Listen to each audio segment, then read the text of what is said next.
Parent child relationship ಹೇಗಿರಬೇಕು, ಪೋಷಕ ಹಾಗೂ ಮಗುವಿನ ನಡುವಿನ ಸಂಬಂಧ ಯಾವ ತರ ಇರಬೇಕು.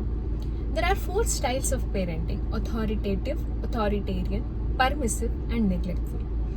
ಒಂದು ಉದಾಹರಣೆ ಮೂಲಕ ಹೇಳೋದಾದ್ರೆ, ಈಗ ಮಗು ಊಟ ಮಾಡ್ತಾ ಇಲ್ಲ, ನನಗೆ ಊಟ ಬೇಡ ಅಂತ ಇದೆ.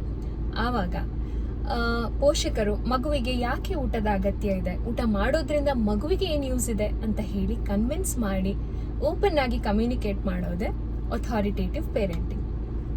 Next style of parenting is authoritarian parenting. ಇದರಲ್ಲಿ ಮಗು ಊಟ ಮಾಡದೇ ಇದ್ದಾಗ ನಿನಗೆ 2 ಬಿಗಿದಾದ್ರೂ ಊಟ ಮಾಡಿಸ್ತೀನಿ ಅಂತ ಹೇಳಿ punishment is encouraged then open communication. ಈ style of parenting is authoritarian parenting. ಇನ್ನೊಂದು ಪೇರೆಂಟಿಂಗ್ ಪರ್ಮಿಸಿವ್ ಪೇರೆಂಟಿಂಗ್ ಅಲ್ಲಿ ಹೇಗೆ ಅಂದ್ರೆ, ಈಗ ಮಗು ಊಟ ಮಾಡದೇ ಇದ್ದಾಗ ನಿನ್ಗೇನ್ ಬೇಕು, ಚಾಕ್ಲೇಟ್ ತಿಂತೀಯಾ ಇಲ್ಲ ಇನ್ನೇನೋ ತಿಂತೀಯಾ ಅಂತ ಮಗುವಿಗೆ ಏನ್ ಬೇಕು ಅದನ್ನ ಕೊಡೋದು, ದಟ್ ಇಸ್ ಪರ್ಮಿಸಿವ್ ಪೇರೆಂಟಿಂಗ್. ನೆಗ್ಲೆಕ್ಟ್ಫುಲ್ ಪೇರೆಂಟಿಂಗ್ ಅಲ್ಲಿ ಈಗ ಊಟ ಮಾಡ್ಲಿ ಬಿಡ್ಲಿ, that is complete, the child is completely neglected.